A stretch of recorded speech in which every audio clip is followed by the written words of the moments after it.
Sé bienvenido o bienvenida. En esta ocasión será narrado a modo de audiolibro el capítulo 5 del libro Érase una vez México en su tomo 2. Dicho capítulo se titula La República Restaurada. Si mi contenido es de tu agrado, agradecería que te suscribieras al canal, dieras like y compartieras. Dicho esto, ponte tus audífonos, déjate llevar y disfruta el video. Capítulo 5. La República Restaurada, 1867 a 1876. Una larga guerra, una intervención extranjera fracasada y un imperio que yacía 2 metros bajo tierra. El Estado y la Iglesia separados al fin, el clero derrotado, los conservadores reducidos a cenizas y el proyecto liberal triunfante. Todo eso había ocurrido en los últimos 10 años. México seguía en pie, una vez más.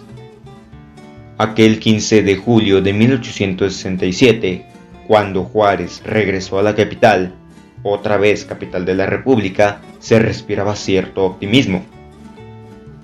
La nación había logrado sobrevivir sin Congreso entre 1857 y 1867, había podido sesionar un poco más de un año, y sin Constitución. Pero si como ley no funcionó durante los años de la guerra, Juárez transformó en bandera política en la razón moral para encabezar la resistencia. Y en defensa de la República no había tenido empacho en violarla, como lo hizo en 1865 al extender su periodo presidencial por voluntad propia, argumentando con toda razón que no podía dejar el poder en plena lucha contra los franceses y contra el imperio de Maximiliano, lo cual, de manera increíble, dadas las circunstancias, le mereció no pocas críticas y la renuncia de varios colaboradores cercanos como Guillermo Prieto. Benemérito. El triunfo sobre la intervención y el imperio otorgó a Juárez una dimensión internacional que ni él mismo pudo concebir. Tenía su origen en el triunfo legítimo de las armas nacionales porque reivindicaba, en México y Europa, el sistema republicano por encima de la monarquía. México se ha salvado por un principio y por un hombre, escribió Víctor Hugo a Juárez en junio de 1867. El principio es la república y el hombre sois vos. Intelectuales, escritores y políticos europeos y americanos se encargaron de difundir su nombre en la historia universal. Juan Prim le aseguraba la admiración de la Europa liberal. Giuseppe Garibaldi lo había llamado veterano de la libertad del mundo. El Congreso de Colombia estableció que ha merecido el bien de la América. El gobierno de República Dominicana lo proclamó benemérito de la América. Pero las palabras que mostraban la estatura histórica de Juárez fuera de México provenían de una extensa carta que Víctor Hugo publicó en periódicos europeos.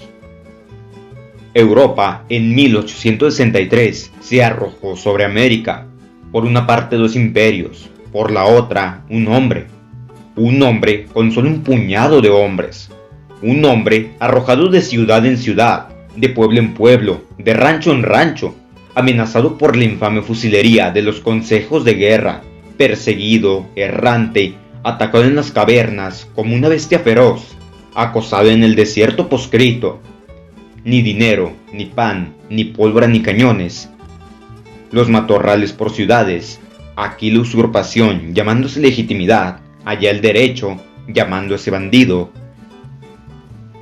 Y un día, después de 5 años de humo, de polvo y de ceguera, la nube se ha disipado, y entonces se ha visto 2 imperios caídos por tierra.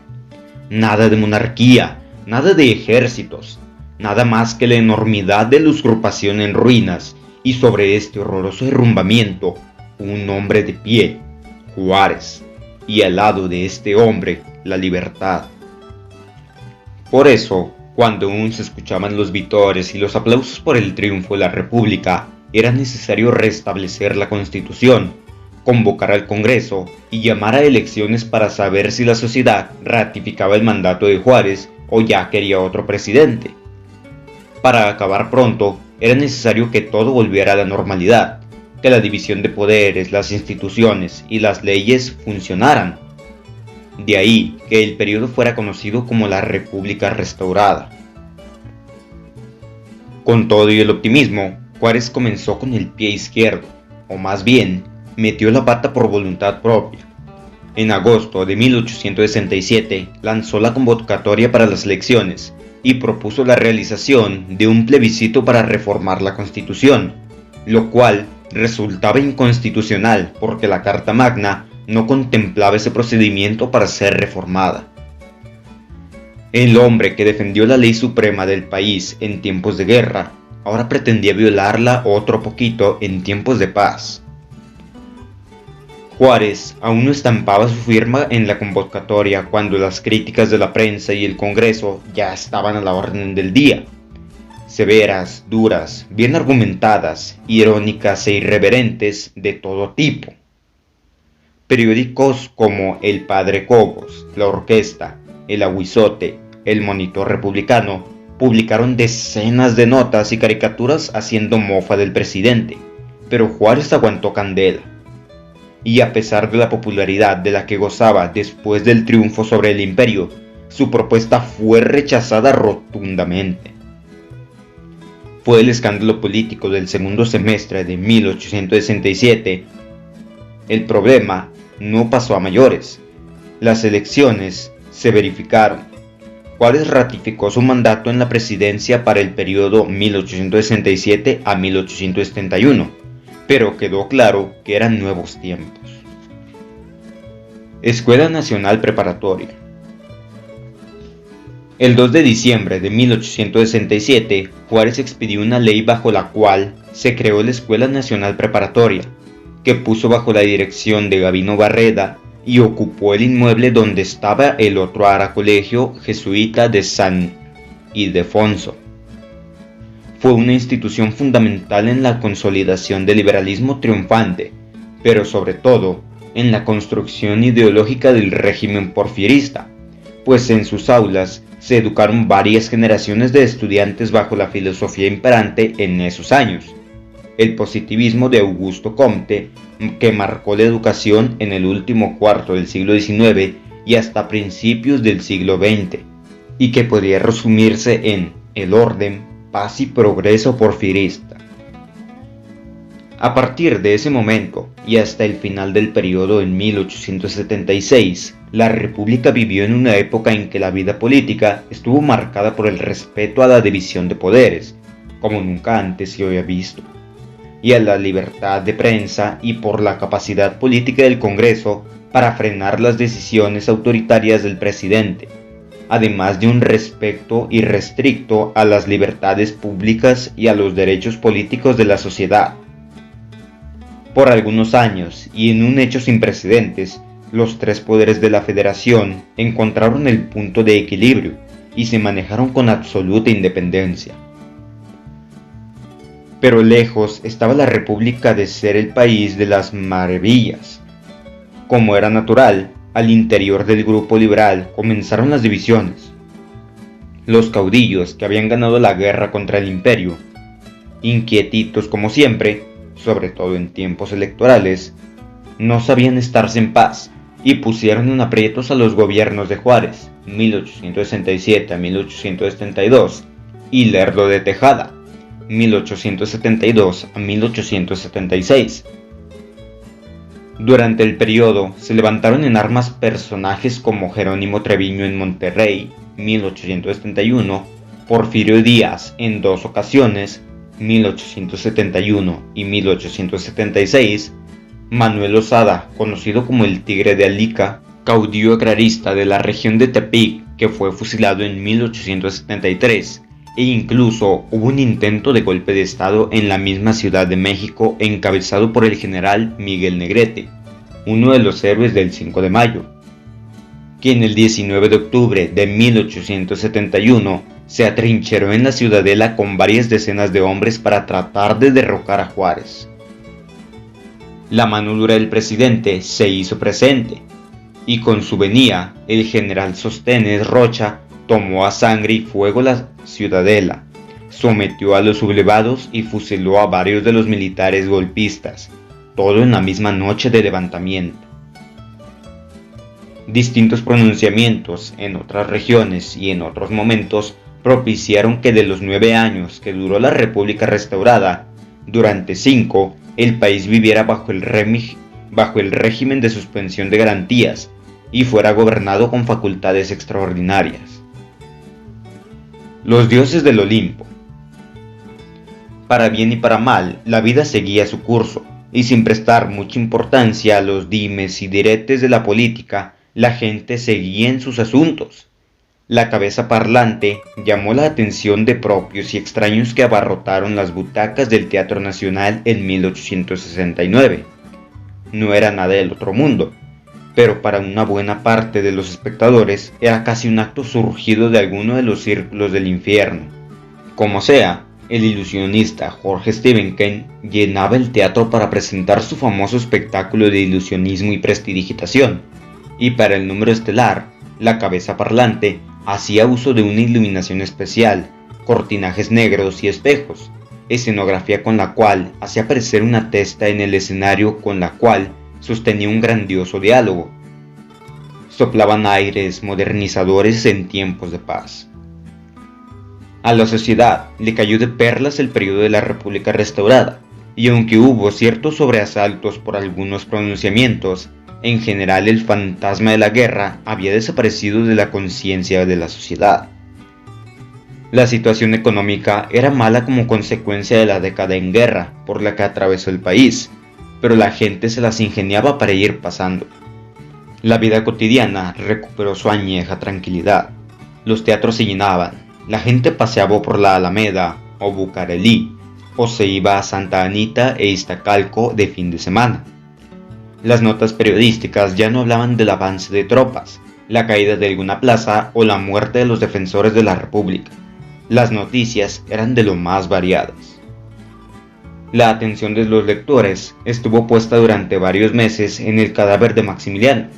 Lo habían fusilado el 19 de junio de 1867 y para noviembre aún se encontraba en México. Finalmente, el día 13, el gobierno mexicano entregó los restos mortales de Max al vicealmirante Tegethoff, representante personal del emperador de Austria. Para los periódicos de la capital, que habían dado un amplio seguimiento a las noticias publicadas en Europa criticando al gobierno mexicano por el retraso en la entrega del cuerpo, la partida del cadáver significó una especie de liberación moral para la República. Finalmente se iba el muerto, y como en sus mejores tiempos, con todo y escolta. Aprobamos la entrega, escribió un articulista de La Pluma Roja el 12 de noviembre de 1867, pues por más que en muchas partes de Europa hayan juzgado a los mexicanos injustamente, queremos probarles que todavía, si la necesidad nos obliga a hacer justicia, no nos cebamos en los cadáveres ni queremos que la familia del archiduque carezca de los restos de un desgraciado pariente. Otra noticia que la sociedad siguió con interés fue el anuncio de la aprehensión de Santa Anna, que había regresado a México en calidad de prisionero en julio de 1867, para ser sometido a un juicio en el que la fortuna le volvió a sonreír. La sentencia que le dictaron fue tan solo un destierro de 8 años, lo cual le costó a los jueces una severa reprimenda de Juárez, que esperaban sentencia de muerte para el caudillo jalapeño, y unas vacaciones en las tinajas de San Juan de Ulúa para que aprendieran a aplicar la ley a los enemigos de la patria.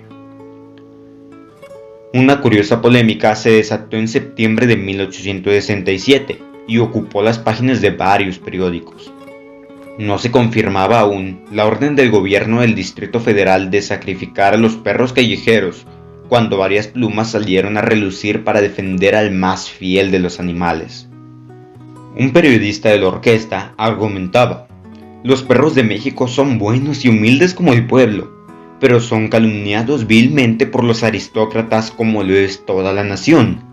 ¿Es posible que para los perros no haya ni garantías, ni constitución, ni república?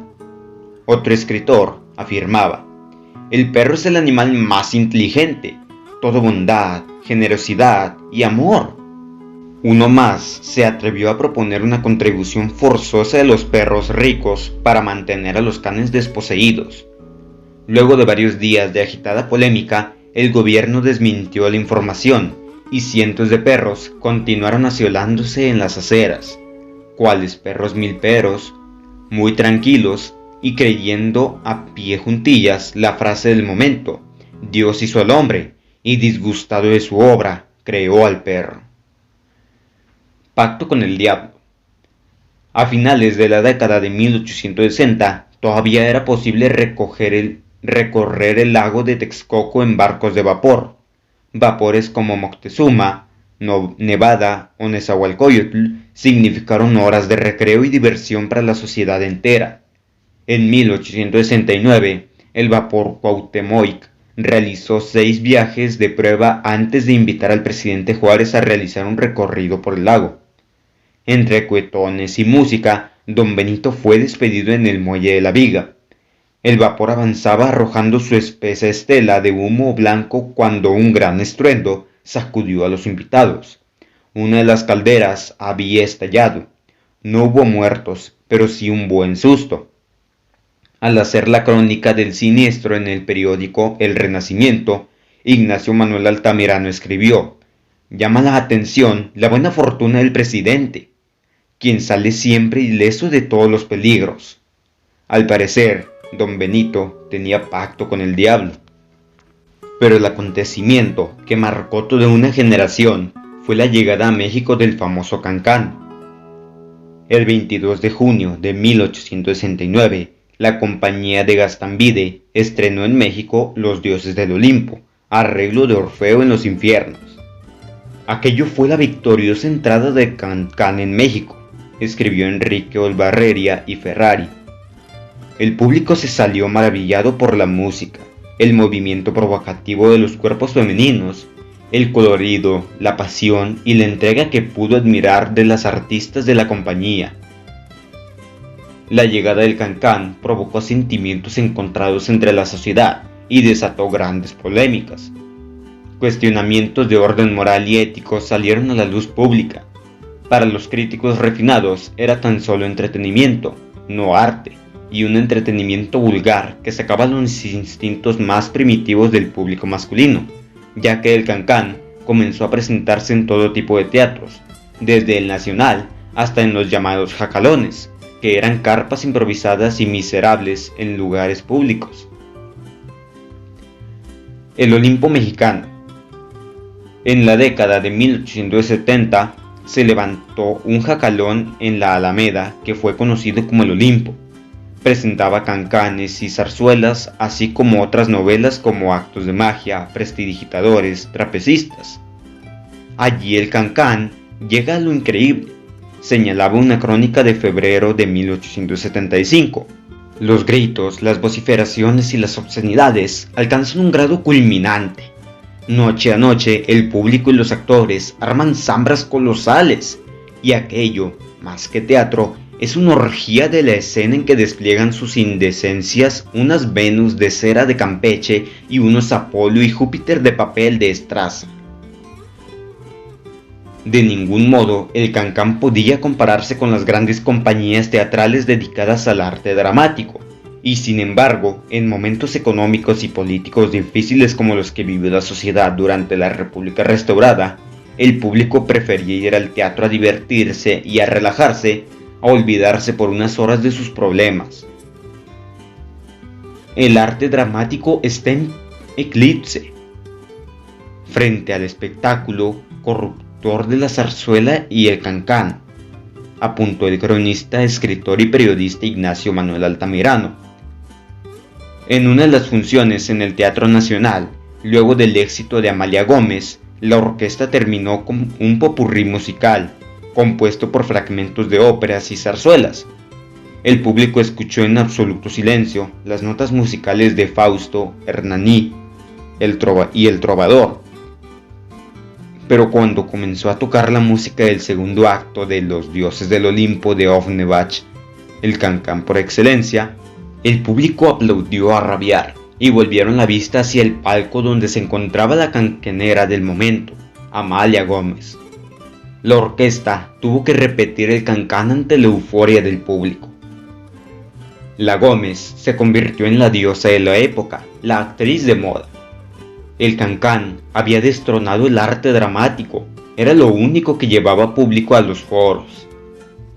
En pocos días, los teatros más modestos como Hidalgo y otros de menor calidad anunciaban funciones donde sus entusiastas bailarinas presentarían números de cancán, notables en la deshonestidad y el descaro. Los críticos se referían al apocalíptico baile como exhibición de pantorrillas más o menos postizas, cuyos brincos desenfrenados, contorsiones lascivas y provocadoras alimentaban los ojos del entusiasmado público. El cancán era capaz de sacar los colores a la cara de una estatua de mármol, y hacían hincapié en que Francia, donde tenía su origen, las mujeres de la sociedad que respetaban las jóvenes educadas en los principios de honestidad y pudor jamás asistían a esas presentaciones. En México, sin embargo, era lamentable que lo bueno como lo malo, escribió Enrique Olivarria y Ferraris, lo honesto como lo indecente, lo sublime como lo ridículo, todo vaya a dar, todo por igual, a nuestro único primer teatro. Público refinado. Al comenzar la década de 1870, los empresarios del mundo del espectáculo se inventaban de todo para llenar los teatros con algo más que no fuera solo el cancán. Al director del Teatro Nacional se le hizo fácil obtener recursos para la compañía, colgando chorizos, longanizas, jamones, quesos, latas de sardinas y otros embutidos en los árboles de la escenografía de la ciudad de Jauja. Dentro de la obra de la Almoneda del Diablo, al final de la obra, alimentos eran rifados entre el público, lo cual fue severamente criticado por Altamirano. ¿Habíais imaginado siquiera que en el Teatro Nacional pudiera alguna vez presentarse esta escena de tocinería? Pues ya lo estáis viendo.